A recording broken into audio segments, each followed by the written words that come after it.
በስመ አብ ወወልድ ወመንፈስ ቅዱስ አሐዱ አምላክ አሜን። ቅድስት ኦርቶዶክሳዊት ተዋሕዶ ቤተ ክርስቲያናችን እንድንጾማቸው ከነገረችን ካስተማረችን ሰባቱ የአዋጅ አጽዋማት አንዱ የሆነውን ጾመ ነቢያት በተለምዶ የገና ጾም የምንለውን በየዓመቱ ቀኑን ሳይለቅ ህዳር 15 ቀን እንደሚገባ የታወቀ ነው። ይህንኑ በተመለከተ ጾሙ ለምን እንደሚጾም የጾሙም የተለያዩ ስያሜዎች ምን ምን እንደሆኑ በውስጡ ልናገኛቸው የሚያስፈልጉ ትምህርቶችስ ምን ምን ናቸው የሚለውን ከብዙ በጥቂቱ ከሙሉ በከፊሉ ለዛሬ የምንመለከተው ርዕሰ ጉዳያችን ይሆናል። በኢትዮጵያ ኦርቶዶክስ ተዋሕዶ ቤተክርስቲያናችን እምነት፣ ስርዓትና ትውፊት ወደ እያንዳንዳችን ልቦና አምላካችን በቸርነቱ አድርሶልን ለፍሬ ለበረከት፣ ለህይወት ለመለወጥ፣ ለጽናት ለመጽናናት አድርግልን ብለን ደጅ እየጠና ነው በምንከታተለው መንፈሳዊ የዩቱብ አገልግሎታችን እድሜውን አበድሮ ሁላችንም በህይወት በጤና ጠብቆ እኛ ከማናቀው እርሱ ከሚያቀው ሰይጣን ከሸመቀው ከተለያየ ፈተና ጠብቆ አምላካችን ይህችን ቀን ዳግም እንድናያት በቸርነቱ ስለፈቀደልን ክብርና ምስጋና ለሱ ለገናና ስሙ ይሁን። የሁላችን እናት የሁላችንም እመቤት አዛኝት እናቱም ቃል ኪዳኗ ከክፉ ጠብቆናልና ሰውሮናልና በበረከትም አኖሮናልና ስሟ የከበረ የተመሰገነ ይሁን። የቅዱሳን አምላክ አምላከ ነቢያት፣ አምላከ ጻድቃን፣ አምላከ ሰማዕታት ለዛሬም እንግዲህ ይህንን ጾም በተመለከተ ልንሰማው የሚያስፈልገንን እንዲህ ይነግረናል። አምላካችን በቸርነቱ ሚስጥሩን ለሁላችንም ይግለጽልን።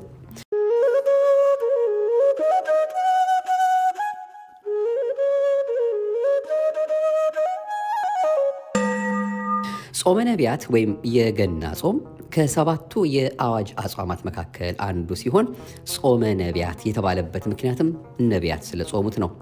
ነቢያት የጾሙት ስለምንድን ነው ቢሉ ለአዳም የተሰጠውን 5500 ዘመን ሲፈጸም ከልጅ ልጅ ተወልጄ አድንሃለሁ የሚለውን የተስፋ ቃል በማሰብ ከሰማየ ሰማያት ይወርዳል፣ ከድንግል ማርያም ይወለዳል፣ በሞቱም ሞት የተፈረደበትን የሰው ልጅ ነፃ ያወጣዋል ብለው ነው።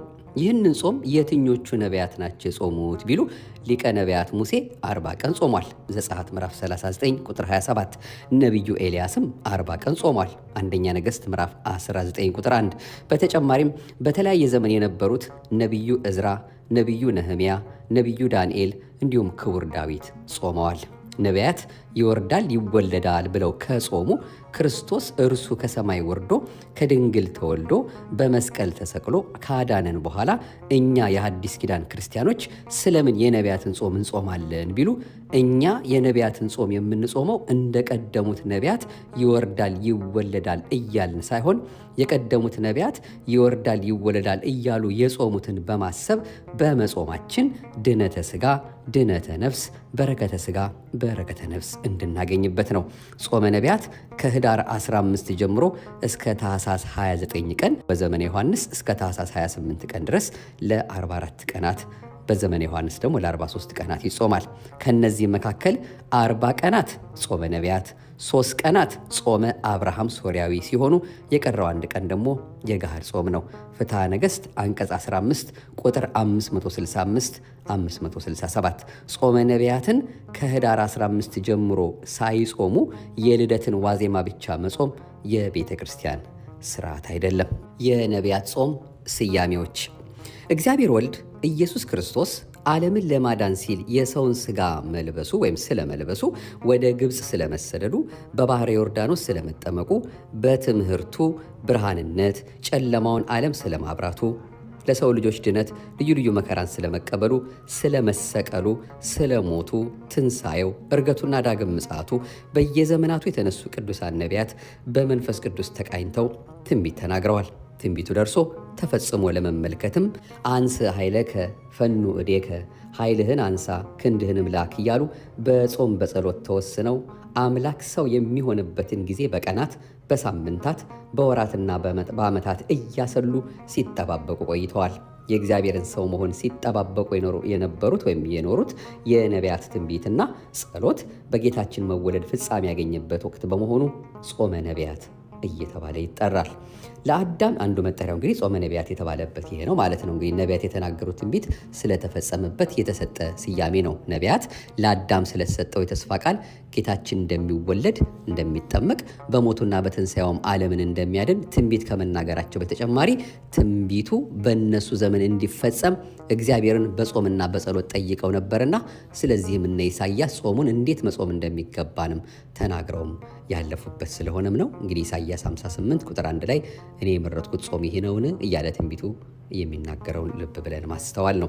ሌላው ለአዳም የተነገረው የድነት ተስፋ ስለተፈጸመበትም በሁለተኛ ስሙ ጾመ አዳም ይባላል። ስለ እግዚአብሔር ሰው መሆን በስፋት ትምህርተ ወንጌል የሚሰጥበት ወቅት በመሆኑም ጾመ ስብከት ይባላል። በጾሙ መጨረሻ ላይ በዓለ ልደት የሚከበር በመሆኑ ደግሞ ጾመ ልደት በመባል ይታወቃል።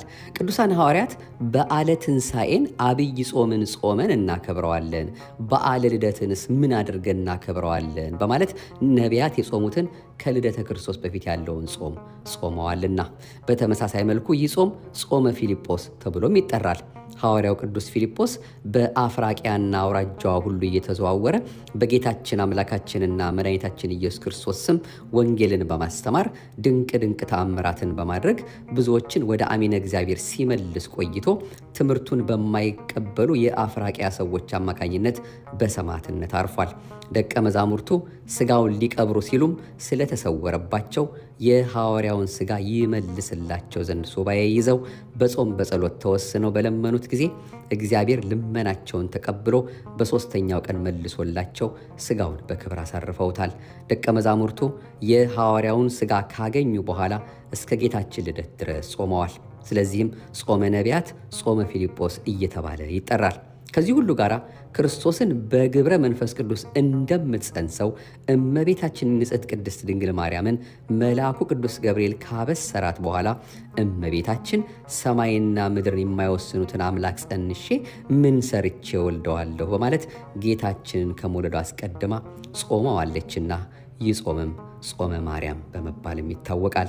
በዘመነ አስተምህሮ የሚገኙ ሰንበታት በቅዱስ ያሬድ የዜማ መጽሐፍት እንደተቀመጠው በዘመነ አስተምህሮ ውስጥ የሚገኙ ሰንበታት አስተምህሮ ኢተዘኪሮ፣ ቅድስት ሎቱ ስባት፣ ምኩራብ አምላክ ፍጹም በህላዌሁ፣ መጻጉዕ ይቤሎ እስራኤል እና ደብረ ዘይት ሰርዓ ሰንበተ ለሰብረፍተ ተብለው ይጠራሉ። ሳምንታቱን በዚህ መልክ የከፋፈለው ሊቁ ቅዱስ ያሬድ ነው። ከመጀመሪያው ሳምንት ካስተምሮ በቀር የአራቱ እሁዶች ስያሜ ከአብይ ጾም ሰንበታት ጋር አንድ አይነት ነው። የዘመን አስተምሮ ሰንበታት ስያሜ ከአብይ ጾም ሰንበታት ስያሜ ጋር ተመሳሳይ ይሁን እንጂ በእነዚህ ሳምንታት ሌሊት የሚዘመሩ መዝሙራት፣ በቅዳሴ ጊዜ የሚነበቡ ምንባባትና የሚቀርቡ ትምህርቶች ግን በይዘትና በምስጢር ይለያያሉ። ትምህርቶቹ በምስጢር ይለያያሉ ስንልም በዚህ ወቅት የሚነገረው ምስጢርና ይዘት በወቅቱ ላይ የሚያተኩር መሆኑን ለመግለጽ ነው እንጂ በየትኛውም ጊዜ በቤተክርስቲያናችን የሚቀርበው ትምህርት የእግዚአብሔር ቃል ብቻ ነው። እንግዲህ አሁን እንደሰማነው መጻጉዕ፣ ቅድስት፣ ምኩራብ፣ ደብረ ዘይት የሚባሉትን በአብይ ጾም እንሰማቸዋለን። በዘመነ ልደትም ወይም ደግሞ በልደት ጾምም ደግሞ እነዚህን በየሳምንቱ ስያሜ የተሰጥቷቸው ግን ሚስጥራቸው ከዚያ ከአብይ ጾም ሚስጥር ለየት ባለ መልኩ የሚነገሩ ሆነው እነዚህ እሁዶች ስያሜ አግኝተው በዚህ መልኩ ትምህርት ይሰጥባቸዋል ለማለት ነው። ሌላው ከዚህ ጋር የምናየው እንግዲህ ራሱ ጾሙ እንግዲህ ከላይም ስንገልጸው እንደነበር ነው ማለት ነው። በራሱ የሚያመለክተን ነቢያት የጾሙት ጾም አሊያም በዘመነ ነቢያት የተጾመ ጾም ነው። ነቢያት ይህን ጾም የጾሙበት ምክንያት የጌታችንን መምጣት ሲጠባበቁ ነው። ነቢያት በዚያ በጨለማ ዘመን ውስጥ እየኖሩ በትንቢት መነጽርነት ክርስቶስ የሚመጣበትን የብርሃኑን ዘመን አሻግረው በማየታቸው ዘመኑንና ቀኑን በናፍቆት ሲጠባበቁ ኖረዋል። በነቢያት ዘንድ ጌታችን መድኃኒታችን ኢየሱስ ክርስቶስ እንደሚመጣ ብቻም ሳይሆን የመምጫው ዘመንም መቼ እንደሆነ ይታወቅ ነበር። ለዚህም ሁለት መሰረታዊ ምክንያት ነበራቸው። አንደኛ ራሱ እግዚአብሔር አዳምን ከገነት ባሳደደ ጊዜ ከ5 ቀን ተኩል በኋላ ማለትም ከ5500 ዓመታት በኋላ ከልጅ ልጅ ተወልጄ አድንሃለሁ ያለው ቃል ሲሆን፣ በሁለተኝነት ግን ነቢዩ ዳንኤል ያየው ትንቢታዊ ራእይ ነው። ይኸውም አመፃን ይጨርስ፣ ኃጢአትንም ይፈጽም፣ በደልን ያስተሰሪ፣ የዘላለምንም ጽድቅ ያገባ፣ ራእይንና ትንቢትን ያትም፣ ቅዱሰ ቅዱሳኑንም ይቀባ ዘንድ በሕዝብህና በቅድስት ከተማ ላይ 70 ሱባኤ ተቆጥረዋል። ስለዚህ እወቅ አስተውልም። ኢየሩሳሌምን መጠገንን መስራትንም ትእዛዙ ከሚወጣበት ጀምሮ እስከ አለቃው እስከ መሲህ ድረስ 7 ሱባኤና 62 ሱባኤ ይሆናል ተብሎ የተጻፈውን የዳንኤልን ትንቢታዊ ራእይ አባቶች መንፈስ ቅዱስ በገለጠላቸው መሰረት በመፍታት ጌታ መቼ እንደሚወለድ ለማወቅ በመቻላቸው ከህዳር አጋማሽ ጌታ እስከተወለደበት ታኅሳስ 28 ወይም 29 ጾመውታል። ትንቢተ ዳንኤል ምዕራፍ 9 ቁጥር 24። በሌላም አነጋገር ይህን ጾም የጾሙት በዘመኑ ላይ የደረሱት ብቻ ሳይሆኑ ዘመኑን በሩቅ ሆነው የተሳለሙት ጭምር ነው። አባታቸው አብርሃም ቀኔን ያይ ዘንድ ሐሴት አደረገ አየም ደስም አለው እንዲል ዮሐንስ ምዕራፍ 8 ቁጥር 56። እንደሚታወቀው አብርሃም እንኳን ሕገ ወንጌልን የሰራውን ክርስቶስን ቀርቶ ሕገ ኦሪትን የተቀበለውን ሙሴንም አላየም። በመንፈስ ግን ቀኑን አይቶታል። ስለዚህ ይህን ጾም የጾሙት ነቢያት ናቸው ስንልም በዘመኑ ላይ የደረሱትን ብቻ ለመናገር ሳይሆን ትንቢቱ በእነርሱ ዘመን ይፈጸም ዘንድ ናፍቀው በየዘመናቸው የጾሙትን ጭምር ነው። ነቢያት ሁሉ በየዘመናቸው የጨለማውን ዘመን ያሻገራቸው ዘንድ ጾመዋልና። ለዚህ እኮ ነው ክርስቶስ ወይም ከክርስቶስ መወለድ 700 ዓመታት በፊት የነበረው ነቢዩ ኢሳይያስ እንዴት መጾም እንደሚገባን እየጻፈልን። ትንቢተ ኢሳይያስ ምዕራፍ 58 እንግዲህ ቅድም እንዳልነው ከቁጥር 1 ጀምሮ ሙሉን ታሪክ ማንበብ ነው። እንግዲህ ከብዙ በጥቂቱ ከሙሉ በከፊሉ ይሄ ጾም በዚህ መልኩ የምንቀበለውና ከሰባቱ አጽዋማት አንዱ እንደሆነ እንዳንዘነጋው የኔ አይደለም የቄስ ጾም ነው የገሌ ጾም ነው ሳንል እንደሱ እንደ አምላካችን ፈቃድ ከትላንት ዛሬ በተሻለ መልኩ እሱ አምላካችን በሰጠን እድሜና ጤንነት በእውነት እያመሰገን ነው ይህንን የገናን ጾም ወይም ደግሞ ጌታችን እስኪወለድ ድረስ ያለውን ጾም ከህዳር 15 ጀምረን በየዓመቱ መጾም እንደሚገባን ቅድስት ቤተክርስቲያናችን ታስተምረናለች። እንግዲህ በእያንዳንዱ ሳምንት ራሱን የቻለ ስያሜ ያለው። ለምሳሌ ከታኅሳስ 7 እስከ ታኅሳስ 26 ያለው ቀን ዘመነ ስብከት ይባላል። ከዚያ በመቀጠል ዘመነ ብርሃን፣ እንዲሁም መጨረሻ ላይ ደግሞ ዘመነ ኖላዊ የሚባል አለ። እነዚህን ደግሞ እንግዲህ አስተምሮ የሚለውን ራሱን የቻለ ሌላ ርዕስ ይዘን ስለምንመለስበት ያኔ በስፋት የምንመለከተው ይሆናል። አሁን ግን እንደው ለጾማችን መግቢያ እንዲሆነን ጾሙ አንድም የተለያዩ ስያሜዎች እንዳሉት፣ በሌላ መልኩም ደግሞ ይሄ የነቢያት ጾም ለምን እንደሚጾም ማን እንደጾመው ማወቅ ስለሚገባን አንድ ሁለት ነገሮችን እንደው ለማለት ወደን ነው ለዛሬ የነቢያት ጾምን ስንቀበል የምናደርገውን ነገር ከምን አንጻር እንደምናደርገው እየተረዳን እያወቅን እየተጠነቀቅን ለሚጠይቁን መልስ ለመስጠት የተዘጋጀን እንሆን ዘንድ በዚህ መልኩ እንግዲህ መጽሐፍት የሚነግሩንን እኛም እንደ አምላካችን ፈቃድ ለመውሰድ ለማንበብ ወይም ደግሞ በልባችን እንዲጽፍልን ደጅ እየጠናን ለመከታተል የሞከር ነው።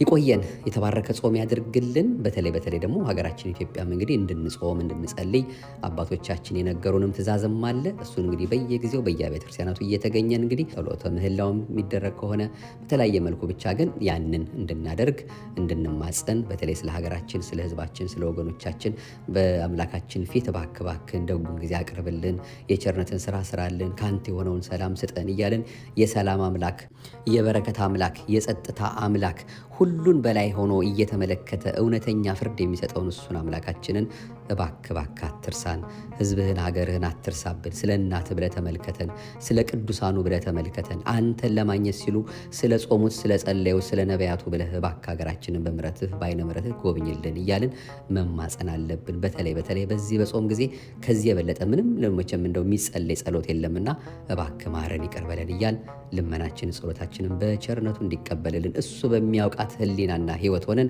ለአምላካችን ልባችን አፍሰን መማጸን ይገባናልና በዚህ እንድንተጋ እሱ ልቦናውን ማስተዋሉን ጥበቡን እንዲያድለን መንገዱ እንዲያሳየን መድኃኔዓለም ኢየሱስ ክርስቶስ ፈቃዱ ይሁንልን። ይቆየን፣ የተባረከ ጾም ያደርግልን። በቸር በጤና ጠብቆ ወደዚያች ድንቅ ለሆነች በሰው አእምሮ ማንም ተመራምሮ ሊደርስባት ለማይቻለው እሱ አምላካችን እኛም ፍለጋ ለመጣባት ለድንቅ ልደቱ ለብርሃነ ልደቱ በሰላም እንዲያደርሰን የእሱ የመድኃኔዓለም የድንግል ማርያም አንድያ ልጇ የተቀደሰ ፈቃዱ ይሁንልን። የሁላችንን መጨረሻ ርርተ ሕሊና ርርተ ልቦና አንዳችም ነውር የሌለባት ፊት የማያስመልስ አንገት የማያስቀልሰው ጸሎቷ ልመናዋ እኛን የሚጠብቀን የቃል ኪዳን እመቤት እመብርሃን አሁንም እንድታሳምርልን ፈቃዷ ይሁንልን። መድኃኔዓለም ከሁላችን ጋር ይሁን። ለሚያደምጡ ሁሉ ማዳረሳችሁን እንዳትረሱብን። እናንተ ምናልባት የምትሰሙ ሰብስክራይብ ካላረጋችሁ አድርጋችሁ ላይክ፣ ሼር እያደረጋችሁ እንድትከታተሉ ከወዲሁ እንደው በድጋሚ መልእክቱ እንደው ለማሳለፍ ለመጠቆም ያህል እንወዳለን። ሁሉ ነገር በእጃችሁ ነውና ምርጫው እናንተ ነው።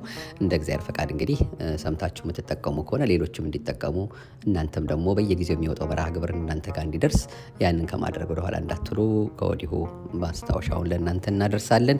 የዛሬውን መልእክታችን ያገኘነው 7ቱ አጽዋማት ጾም ለምን እንዴትና መቼ ከተባለው መጽሐፍ ላይና እንዲሁም ሆህተ ስብከት ዘቅዱስ ያሬድ ቅጽ 1 በግሩም መልኩ ከተጻፈው መጽሐፍ ከሊቀ ጉባኤ ቀሲስ ጌታሁን ደምጸ በሳቸው የተጻፈው መጽሐፍ ላይ ያገኘነው። እንግዲህ እግዚአብሔር አምላካችን በእውነት ይህንን ጽፈው ደጉ ሰው ለሰጡን ሁሉ የምሕረትና የቸርነት የይቅርታና የረድኤት ባለቤት ቸሩ መድኃኔዓለም የሕይወትን ቃል ያሰማልን፣ በዕድሜ በጸጋ ይጠብቅልን። እናንተም እነዚህ መጽሐፍቶች እየያዛችሁ እንድትጠቀሟቸውም ከወዲሁ ለመጠቆም በድጋሚ እንወዳለን። ይቆየን። አቤቱ አንተን መፍራትን በልቦናችን በጎ አምልኮትንም በሕሊናችን ጨምር። አጽንቶ አበርትቶ በሰላም ጀምረን ለመፈጸም ያብቃን። አሜን። ይቆየን።